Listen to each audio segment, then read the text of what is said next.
Welcome back to page 121. Today we're going to take a look at one of my favorite monsters from Monster Manual, the Bulette. This was published in 1977. We're going to go into the abilities and the powers of the creature. We're going to take a look at an Ecology article from Dragon 74 and a surprisingly Saturday Night Live connection to the Bulette. So we'll be talking about that a little bit too. Also, just subscribers, please. And please take a look at Patreon. There are rewards there. So if you could help out there, that'd be fantastic. Done with that. One other quick commercial. And you're going to say, wait a minute, why is he talking about this in an AD&D video?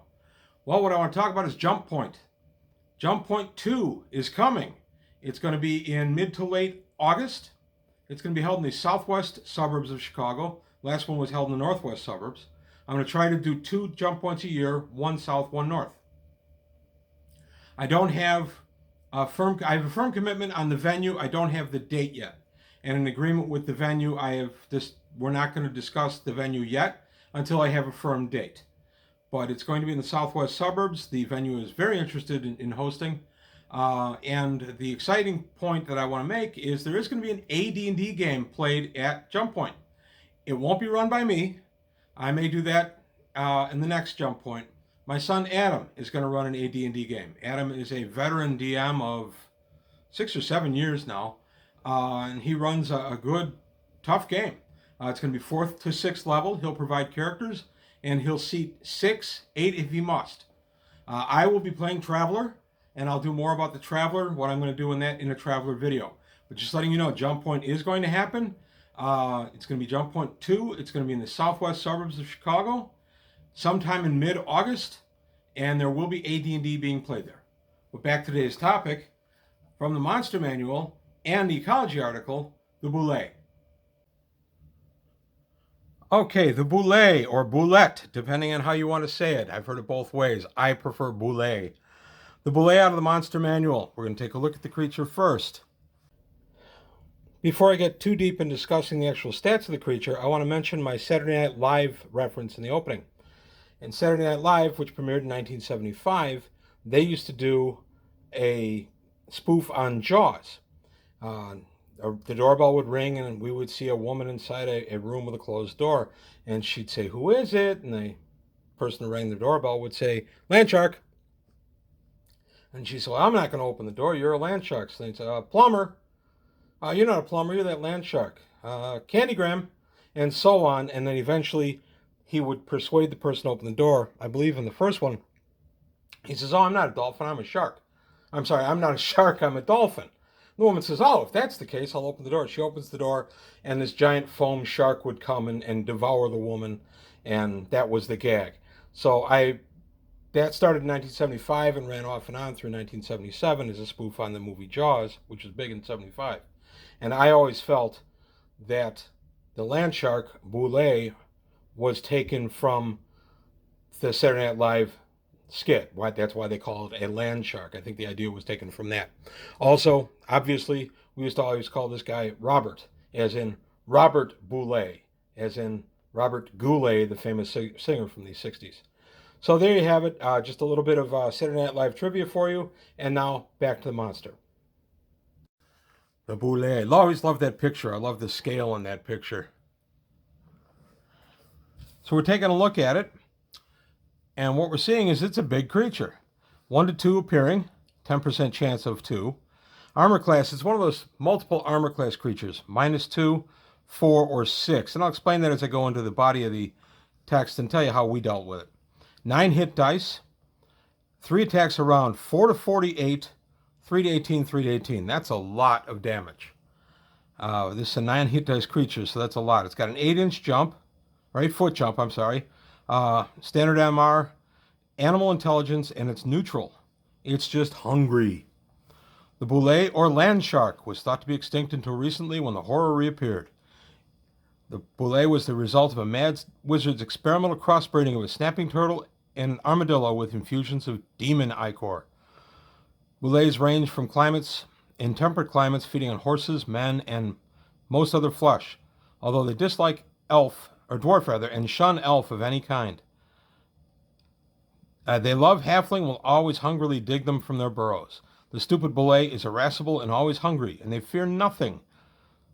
So a bulette will attack a large, powerful party just to eat a horse or two. Sometimes the crest of the burrowing land shark will break the ground, thus the name land shark.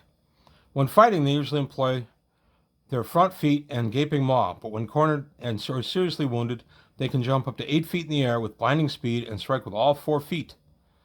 3 to 18 points of damage for each of the rear feet as well. So that's a lot of damage, up to 5. The shell under the bulette's crest, an area of about a foot to foot and 1/2 square, is AC 6, and in a fierce fight, the monster tends to raise its crest to expose this vulnerable area. The eyes are armor class 4, but they are relatively small, 8-inch ovals. Now, interesting, multiple armor class creatures always cause problems, at least at my table.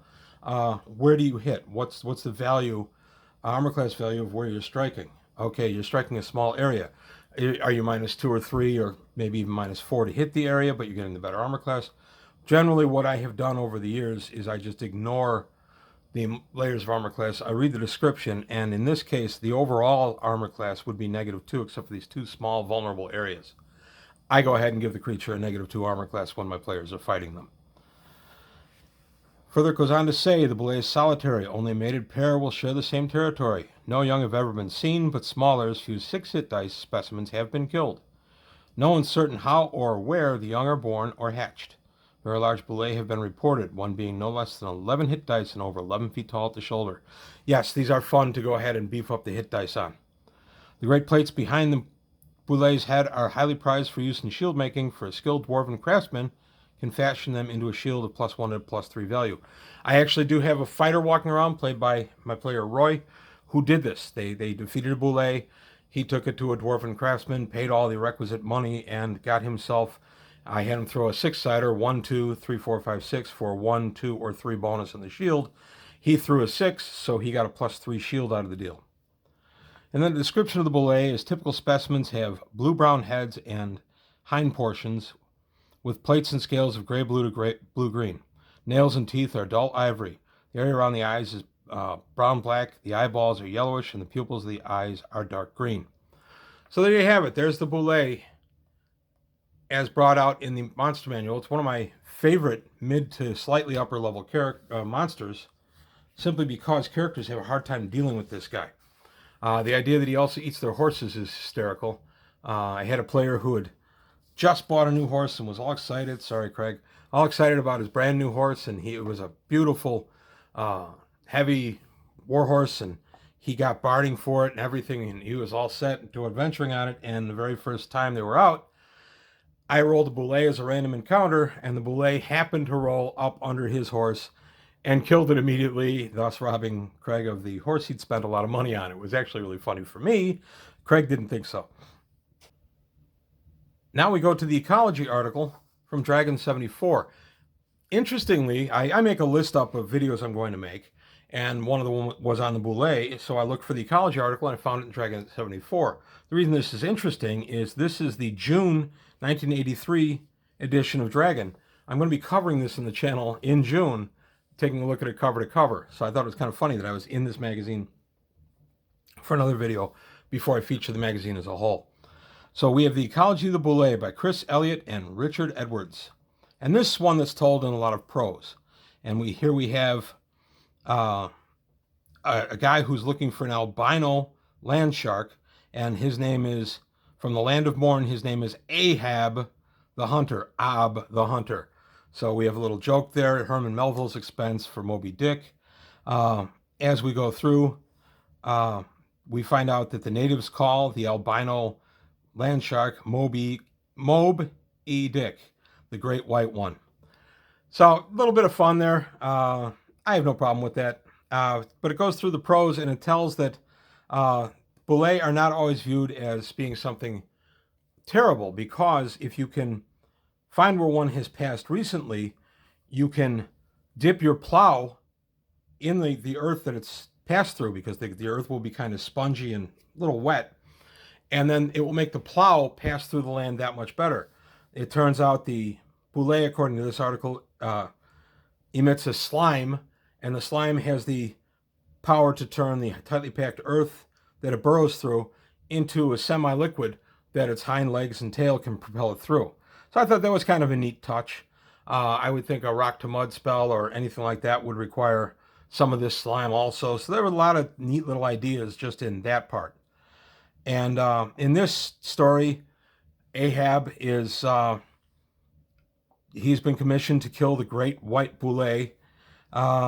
And he decides that what he'll do is he'll put out a kobold as Judas goat.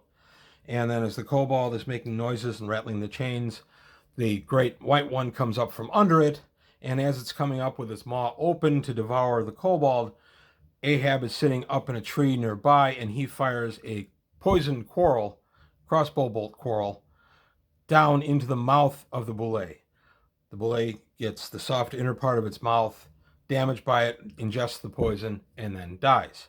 And at the end of the article, he's got the hide to prove it, and he unveils it, and everybody's all excited. So that was kind of an interesting thing. What I really took out of this, though, was I like the idea about the slime that exudes from its skin, works like a potion of transmuting rock to mud, known to some wizards and alchemists. But this secretion must be weaker than the potion's strength and duration. It seems to work only on earth, not rock. And it dries very quickly. So you've got your nice little John Deere self-scouring plow going.